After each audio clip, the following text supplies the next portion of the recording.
Assalamualaikum warahmatullahi wabarakatuh dan salam sejahtera. Hari ini berjumpa kita lagi dalam kelas asas kelestarian tingkatan 5. Kita masih lagi dalam bab 1, pembinaan lestari. Baik, untuk pembelajaran hari ini kita akan membincangkan topik 1.3, peringkat pra-pembinaan. Jika murid-murid ada buku teks, boleh tengok di muka surat 21. Baik, yang pertama kita lihat dulu pra-pembinaan. Pra-pembinaan ni terbahagi kepada beberapa bahagian, iaitu pertamanya perolehan tapak, ukur tanah dan uji tanah, lukisan dan perincian, penawaran tender, membuat taksiran, pekerja dan akhir sekali bahan dan jentera. Baik, kita akan pergi satu persatu. Pertama sekali ialah perolehan tapak. Dalam perolehan tapak, 3 perkara penting yang perlu dipertimbangkan ialah: pertama, pemilihan tapak; yang kedua, kos tapak; dan yang ketiga, pembelian hartanah. Kita kena pilih tempat ataupun lokasi yang sesuai.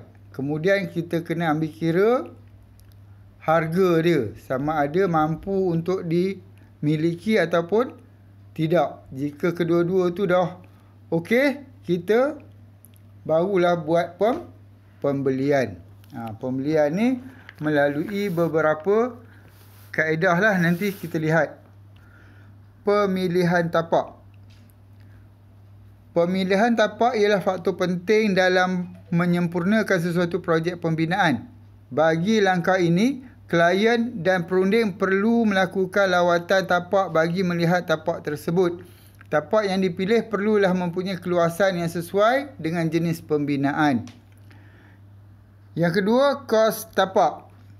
Kos tapak pembinaan akan mempengaruhi kos pembinaan.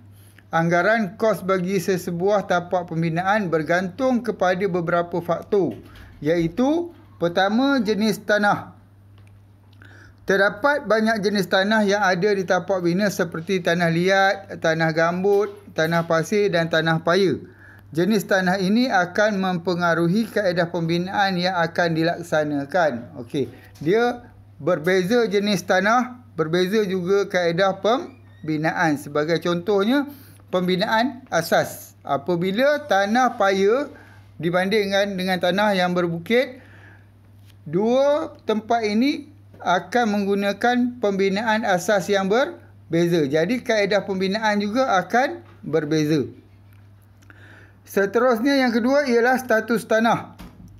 Sebelum memilih tanah, klien harus mengetahui status tanah yang terlibat. Jenis tanah boleh diperoleh daripada pejabat tanah dan galian. Status tanah ni kita boleh dapat daripada pejabat tanah dan galian. Contoh status tanah ialah tanah pertanian, tanah perumahan dan tanah komersial. Setiap pembangunan perlu dibuat berdasarkan status tersebut. Contohnya, pembinaan perumahan hanya dibolehkan bagi status tanah perumahan. Bagi kelulusan pembinaan di atas status tanah yang berlainan, penukaran status perlu dibuat. Penukaran ini melibatkan kos yang lebih tinggi. Contoh, kalau kita nak buat pembinaan tetapi tanah yang kita perolehi statusnya ialah tanah pertanian. Tanah pertanian tak boleh dibuat pembinaan. Jadi kita perlu tukar status tanah tadi daripada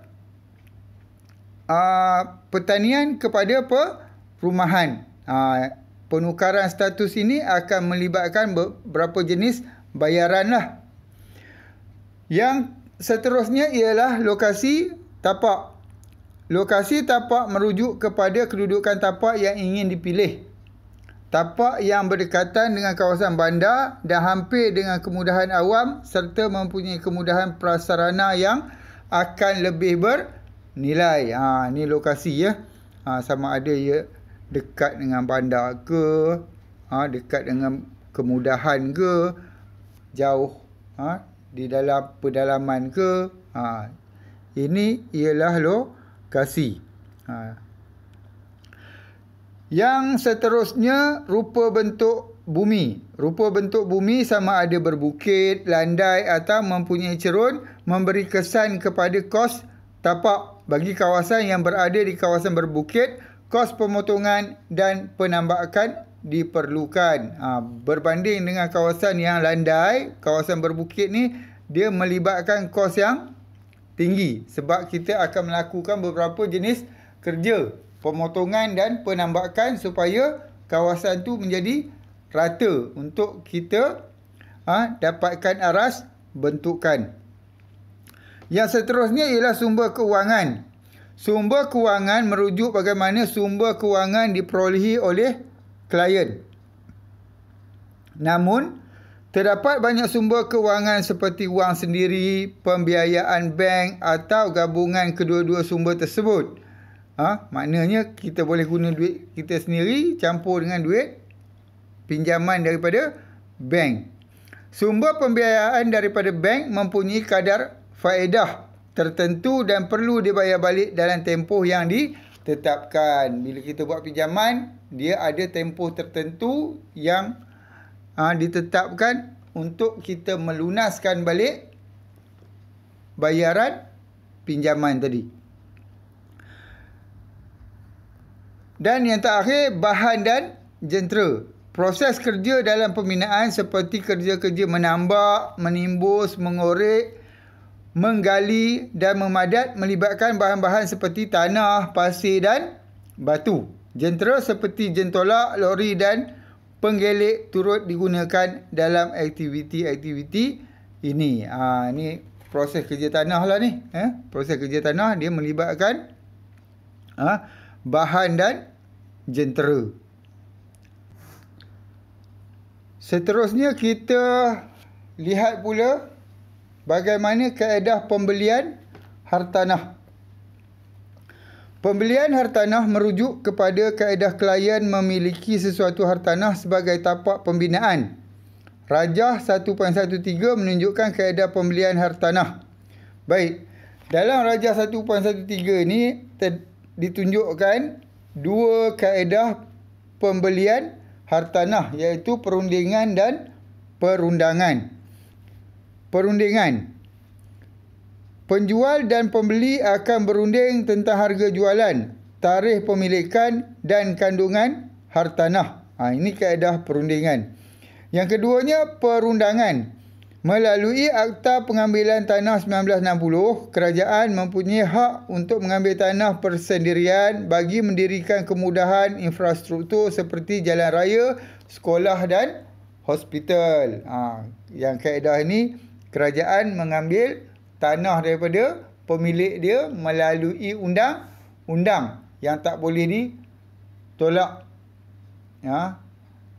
Terutamanya dalam 3 pembinaan tadilah, jalan raya, sekolah dan hospital.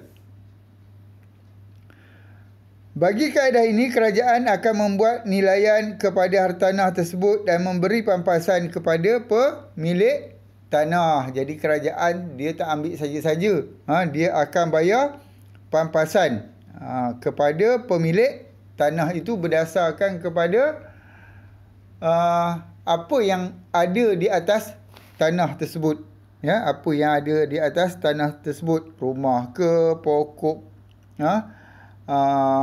maksud saya pokok kelapa sawit ke, pokok getah ke, dusun durian ke, apa ke, semua tu akan diambil kira. Akan diambil kira dan akan dibayar pampasan. Baik, itu saja dahulu untuk bahagian B nanti. Ukur tanah dan uji tanah ni, kita akan melihat kepada video peralatan ukur tanah. Sekian. Assalamualaikum warahmatullahi wabarakatuh.